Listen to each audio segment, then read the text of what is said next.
यदि आप भी भारत और पाकिस्तान के बीच खेले गए चैंपियंस ट्रॉफी के सबसे रोमांचक वनडे मुकाबले का खेल देखकर खुश हुए हैं, तो हमारी इस वीडियो को एक लाइक जरूर कीजिएगा। दोस्तों, आज की हमारी इस वीडियो का लाइक टारगेट सिर्फ 500 लाइक्स का है। तो दोस्तों, हमारी इस वीडियो को दिल से लाइक जरूर करें। दोस्तों, आप सभी जानते ही हैं कि चैंपियंस ट्रॉफी का जबरदस्त आगाज हो चुका है, जिसका सबसे बड़ा मैच इंडिया पाकिस्तान का आज दुबई इंटरनेशनल स्टेडियम में खेला गया और इस मैच में जो हुआ देखकर सबके होश उड़ गए।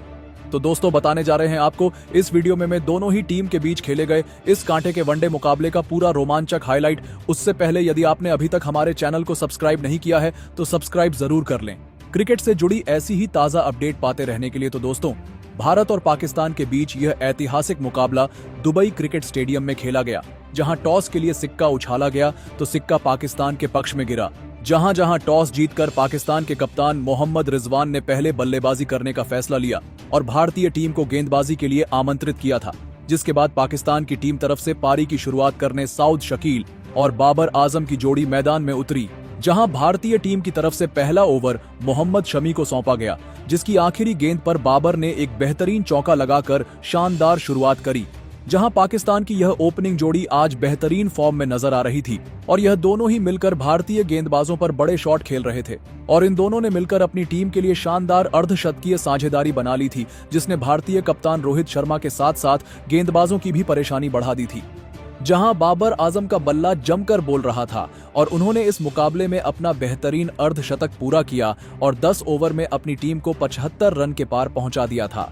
जहां इन दोनों के बीच 81 रनों की साझेदारी हो चुकी थी और इस साझेदारी को 11वां ओवर लेकर आए कुलदीप यादव ने तोड़ा और ओवर की 5वीं गेंद पर शकील को रविंद्र जडेजा के हाथों कैच आउट करवाकर पवेलियन की राह पकड़ाई। शकील 26 रन बनाकर आउट हुए, जिसके बाद बाबर का साथ निभाने मोहम्मद रिजवान मैदान में उतरे और उन्होंने बाबर के साथ मिलकर बेहतरीन साझेदारी बनाना शुरू कर दिया था। जहां सेट हो चुके बाबर बड़े शॉट खेल रहे थे और दोनों ने मिलकर अपनी टीम को 100 रनों के पार पहुंचाया। लेकिन तभी पाकिस्तान की टीम को दूसरा झटका लगा और 16वां ओवर लेकर आए रविंद्र जडेजा ने दूसरे सलामी बल्लेबाज बाबर को हार्दिक पांड्या के हाथों कैच आउट करवाकर पवेलियन का रास्ता दिखाया। बाबर 65 रन बनाकर आउट हो गए, जिसके बाद रिजवान का साथ निभाने फखर जमान मैदान में उतरे और इन दोनों ने भी मिलकर एक बेहतरीन साझेदारी बनाना शुरू कर दिया था। जहां सेट होने के बाद अब यह दोनों भी बड़े शॉट खेल रहे थे और इन दोनों के बीच भी बेहतरीन अर्धशतकीय साझेदारी हो चुकी थी और इन्होंने अपनी टीम को 150 रनों के पार पहुंचा दिया था। जहां इन दोनों के बीच 66 रनों की साझेदारी हो चुकी थी, जिसे हर्षित राणा ने तोड़ा और फखर को शुभमन गिल के हाथों आउट करवाकर पवेलियन की राह पकड़ाई। जहां फखर 31 रन बनाकर आउट हो गए, जिसके बाद सलमान आगा मैदान में उतरे और कप्तानी रिजवान का साथ निभाने लगे। जहां रिजवान आज बेहतरीन बल्लेबाजी कर रहे थे, बड़े शॉट खेल रहे थे, तो वहीं रिजवान भी उनका बेहतरीन साथ निभा रहे थे और इन दोनों ने मिलकर अपनी टीम को 200 रनों के पार पहुंचाया और अपनी अर्धशतकीय साझेदारी बना डाली। हालांकि इस साझेदारी का अंत हार्दिक पांड्या ने किया और 39वें ओवर की चौथी गेंद पर सलमान को शुभमन गिल के हाथों कैच आउट करवाकर पवेलियन वापस भेजा, जहां सलमान 34 रन बनाकर आउट हुए, जिसके बाद रिजवान का साथ निभाने खुशदिल शाह मैदान में बल्लेबाजी करने आए। दूसरी तरफ रिजवान ने बेहतरीन बल्लेबाजी करते हुए इस मुकाबले में अपना अर्धशतक पूरा किया और खुशदिल के साथ भी साझेदारी बनाने लगे। हालांकि यह साझेदारी बड़ी हो पाती उससे पहले ही रविंद्र जडेजा ने अपना जादू चलाया और रिजवान को विराट कोहली के हाथों कैच आउट करवाया और पवेलियन की राह पकड़ाई। जहां रिजवान बेहतरीन 69 रन बनाकर आउट हुए, जिसके बाद खुशदिल का साथ निभाने तैयब ताहिर मैदान में उतरे और उन्होंने अपने टीम के स्कोर को 250 रन के पार पहुंचाया। हालांकि वह ज्यादा देर टिके नहीं रह पाए और उन्हें रविंद्र जडेजा ने ही शुभमन गिल के हाथों आउट करवाकर पवेलियन की राह पकड़ाई। जहां तैयब सिर्फ 6 रन बनाकर आउट हुए, जिसके बाद शाहीन अफरीदी मैदान में उतरे और खुशदिल का साथ निभाने लगे, लेकिन वह भी आज कुछ नहीं कर पाए और उन्हें मोहम्मद शमी ने विराट के द्वारा कैच आउट करवाकर पवेलियन का रास्ता दिखाया। जहां शाहीन सिर्फ 3 रन बनाकर आउट हुए और अंत में देखते ही देखते पाकिस्तान की टीम ऑल आउट हो गई। हालांकि फिर भी इंग्लैंड की टीम ने 306 रन स्कोर बोर्ड पर लगा दिए थे और भारतीय टीम को जीतने के लिए 307 रनों का लक्ष्य मिला था। अब टीम इंडिया को 50 ओवरों में 307 रनों की दरकार थी। लक्ष्य काफी बड़ा था, ऐसे में कप्तान रोहित और शुभमन गिल से धमाकेदार शुरुआत की उम्मीद थी। आपको बता दें, इन दोनों ही बल्लेबाजों ने आते ही आक्रामक बल्लेबाजी करनी शुरू कर दी। 6 ओवरों में टीम इंडिया का स्कोर 50 रनों के पार था। इन दोनों ने पाकिस्तान को हक्का बक्का कर दिया था। ऐसा लग रहा था कि यह दोनों बल्लेबाज इस मुकाबले में पाक गेंदबाजों पर जरा भी तरस नहीं खाएंगे, लेकिन 7वें ही ओवर में भारत को तगड़ा झटका लगा और पिछले मैच के शतक वीर गिल 12 गेंदों का सामना करते हुए 20 रन बनाकर पवेलियन लौट गए। उन्हें शाहीन अफरीदी ने पवेलियन की राह दिखाई। अब मैदान पर आ गए थे किंग कोहली। मैदान पर मौजूद थे भारत के दो सबसे महान बल्लेबाज जो पाकिस्तान को पल भर में तबाह और बर्बाद करने का दमखम रखते थे। कप्तान रोहित के साथ मिलकर उन्होंने तेजी से भारत को लक्ष्य की तरफ बढ़ाना शुरू किया। पर दोस्तों, पेश अटैक के आगे दोनों ही बल्लेबाज जूझते नजर आए। शाहीन अफरीदी और हैरी श्राफ ने दोनों को बांधे रखा था, लेकिन तूफान को कोई कब तक रोक सकता है। कोहली ने शाहीन के ओवर में 2 छक्के और 1 चौका लगाते हुए यह बताया कि आखिरकार किंग कौन है। उन दोनों के बीच एक अच्छी पार्टनरशिप पनपने लगी थी। दोनों ने देखते ही देखते टीम इंडिया को मैच में बराबरी पर ला खड़ा किया। दोनों ने 100 रनों से अधिक की साझेदारी बनाई। कप्तान रोहित ने धमाकेदार 50 पूरी करी तो दोस्तों, देखते ही देखते रोहित शर्मा ने तो इस वनडे मैच को T20 बनाते हुए अपना धमाकेदार शतक भी ठोक दिया था।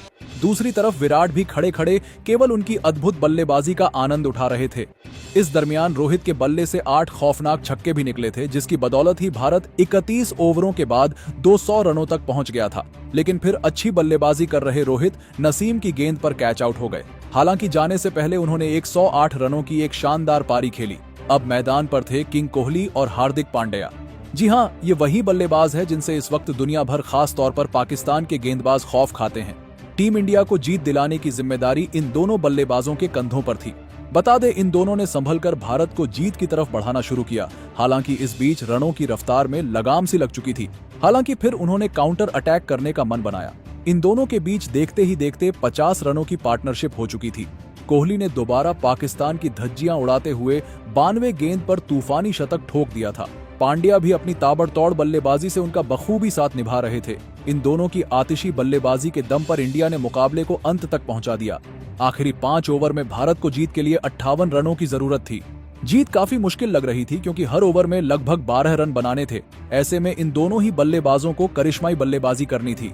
पारी के 46वें ओवर में गेंदबाजी करने आए थे हैरी श्राफ और उनको आड़े हाथों लेते हुए पांड्या ने 1 नहीं 2 नहीं बल्कि कुल 3 छक्के लगा दिए। जी हां, पांड्या ने हैरिश के इस ओवर में 3 छक्के जड़कर कुल 19 रन बटोरे। यहां से प्रशंसकों को यह लगने लगा कि अब इस मुकाबले में टीम इंडिया जीत सकती है। पांड्या ऐसी बल्लेबाजी कर रहे थे जैसा किसी ने सोचा तक नहीं था। हालांकि फिर फहीम अशरफ के दम पर पाकिस्तान ने भी वापसी करी और 47वें ओवर में टीम इंडिया केवल 5 रन बना पाई थी। पर अब बारी थी किंग कोहली की। 18वें ओवर में गेंदबाजी करने आए थे पाकिस्तान के सर्वश्रेष्ठ तेज गेंदबाज शाहीन अफरीदी। और फिर क्या था, कोहली ने इस ओवर में अपनी क्लास दिखाई। अफरीदी ने कोहली को स्लोअर बॉल डाली और यहां उन्होंने कर दी बड़ी गलती, क्योंकि विराट को खराब गेंद डालना, वह भी उस समय जब विराट बाउंड्री का इंतजार कर रहे हो, किसी भी गेंदबाज को काफी महंगा पड़ सकता था।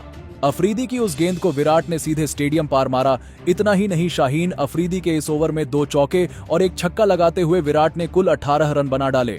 भारतीय टीम तेजी से लक्ष्य की तरफ अग्रसर हो गई थी।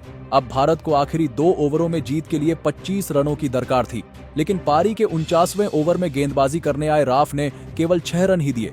जी हां, इस ओवर में दोनों ही बल्लेबाज कुछ खास नहीं कर पाए और भारत को आखिरी ओवर में जीत के लिए 19 रन बनाने थे। पाकिस्तान के सबसे खतरनाक गेंदबाज शाहीन अफरीदी आखिरी ओवर डालने के लिए आए और उनकी पहली ही गेंद पर विराट ने शानदार चौका लगाया।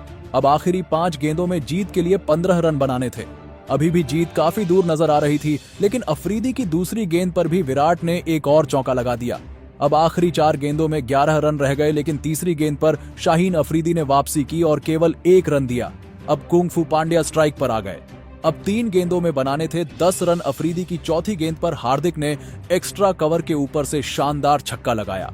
2 गेंदों में 4 रनों की जरूरत थी। टीम इंडिया की जीत आसान लग रही थी, लेकिन वर्ल्ड क्लास गेंदबाज शाहीन अफरीदी ने वापसी की और एक ऐसी खतरनाक बाउंसर डाली जिस पर पांड्या कुछ खास नहीं कर पाए।